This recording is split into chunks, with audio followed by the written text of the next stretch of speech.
आलोक जी, अखिलेश यादव को बुलाने का जब जब प्रश्न पूछा जा रहा है या जब जब इसकी चर्चा हो रही है तब तब उनके नेताओं के बयान निकल कर आ रहे हैं। आज ही का ताजा बयान है स्वामी प्रसाद मौर्य का। वो तो हिंदू धर्म को धंधा और धोखा कह रहे हैं। मैं उसको आइसोलेशन में नहीं देख रहा हूं। मैं ये देख रहा हूं कि इंडिया अलायंस ने अपनी सेकंड लाइन लीडरशिप को इस काम में लगा रखा है। उसका एक टाइम टेबल भी ऐसा बनाया है कि यह विषय लगातार उठता रहे। तमिलनाडु के मुख्यमंत्री के बेटे और धर्मादा मंत्री, हिंदू धर्मादा बोर्ड, उसके मंत्री की उपस्थिति में कहते हैं कि सनातन प्लेग है, सनातन डेंगू है, और फिर वो कहते हैं कि हम इससे केवल लड़ेंगे नहीं, समाप्त करेंगे। कांग्रेस अध्यक्ष के बेटे जो मंत्रिमंडल के सदस्य हैं वह समर्थन करते हैं। लालू जी की पार्टी के जो उच्च शिक्षा मंत्री हैं वो समर्थन करते हैं। मैं समझता हूं कि वोटों की राजनीति में सनातन और हिंदुत्व, इसको सेकंड लाइन लीडरशिप से लगातार गाली दिलवाना और इस कारण से इस तरीके से जो माइनॉरिटीज है उनका एक मुश्त वोट प्राप्त करना, ये षड्यंत्र है। और इस षड्यंत्र में स्वामी प्रसाद मौर्य ये भी एक मोहरा बने हुए हैं। समाजवादी पार्टी और इंडिया अलायंस ये समूह रूप से इसका जिम्मेवार है। आलोक जी, वो तो प्रधानमंत्री के बयान को कोट कर रहे हैं, मोहन भागवत के बयान को कोट कर रहे हैं, कह रहे हैं ये लोग भी तो कह चुके हैं कि हिंदू धर्म एक प्रैक्टिस है, मैंने धोखा कह दिया तो क्यों बवाल। हिंदू धर्म जीवन पद्धति है, ये कहना तो धोखा नहीं होता। एक बात तो निश्चित ही है, हम भी कहते हैं, केवल वही नहीं कहते हैं कि एक पुस्तक और एक मसीहा, ऐसा हिंदू धर्म नहीं है। अगर कोई निर्गुण को माने और मूर्ति को पूजे तो हिंदू, अगर मूर्ति को नहीं माने गुणों को पूजे तो हिंदू, निर्गुण निराकार को पूजे तो हिंदू, इन तीनों को छोड़ के ईश्वर को न माने तो हिंदू, अद्वैत को माने तो, द्वैत को माने तो, विशिष्टाद्वैत को माने।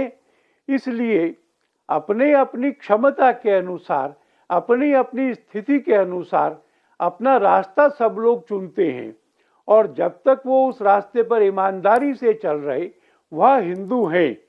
इसलिए इस मायने में सुप्रीम कोर्ट ने कहा, इस मायने में मोहन भागवत जी ने कहा कि हिंदू धर्म एक जीवन पद्धति है, और भारत की संस्कृति में जो जीवन मूल्य बने हैं उनको जीने वाले सब व्यक्ति हिंदू हैं। पर इसमें से यह अर्थ कहां से निकलता है कि इसमें से किसी ने उसको धोखा या धंधा कहा है। मैं तो कहूंगा कि विरोध करने का भी एक धंधा है। और मैं ये भी कहूंगा जी कि हिंदू समाज इसको बहुत सावधानी से देख रहा है और इसका सामाजिक और राजनीतिक तौर पर उत्तर देने की सामर्थ्य आज के जागृत हिंदू समाज में है। आलोक जी, पार्टी तो किनारा कर रही है स्वामी प्रसाद मौर्य से, कह रही है उनके निजी विचार हो सकते हैं, पार्टी के अध्यक्ष यानी अखिलेश यादव या बाकी जो लोग हैं वो इसका समर्थन नहीं करते हैं। जिन्होंने इससे डिस्टेंस किया है, खंडन नहीं किया, डिस्टेंस किया है, वो पार्टी के अध्यक्ष नहीं है। और पार्टी के अध्यक्ष, उन्होंने पहले कहा था कि लोगों को इस तरह के बयान नहीं देने चाहिए। अगर वास्तव में ये बयान समाजवादी पार्टी इनसे अलग होना चाहती है तो मौर्य पर कार्रवाई क्यों नहीं की।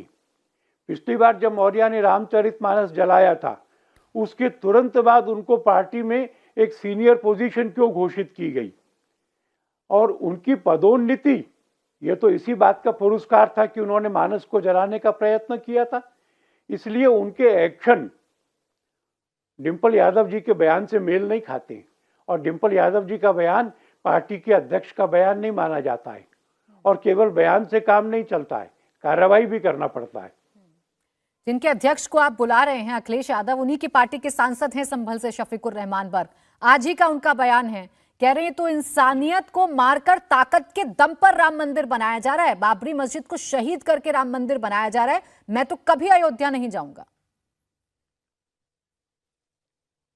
उनकी इच्छा है वो ना आए, पर मैं उनसे पूछना चाहता हूं कि क्या बाबरी मस्जिद लोकतांत्रिक तरीके से लोगों की राय शुमारी करके तब बनाई गई थी?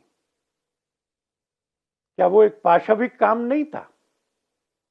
मंदिर के खंडहरों पर बनाना और मूर्तियों को फर्श के मसाले में डालना, ये क्या निरंतर हिंदू को अपमानित करने की बात नहीं थी? पर मैं उस पर क्यों चर्चा करूं? सुप्रीम कोर्ट ने जिन लोगों का बाबरी मस्जिद पर अधिकार बनता था उनको जगह देने के लिए कहा, उनको जगह मिली, उन्होंने ली, उन्होंने मस्जिद बनाना तय किया, उसके नक्शे भी दाखिल कर दिए हैं। इसलिए एक आम मुसलमान, उसने सुप्रीम कोर्ट के निर्णय को स्वीकार किया है। कुछ नेता जो विघ्न संतोषी हैं, वो ऐसा बोलते रहते हैं जिससे भारतीय समाज की एकता में फूट पड़ी रहे, या उनकी राजनीतिक रोटी का दांव है। मैं उससे सहमत नहीं हूं।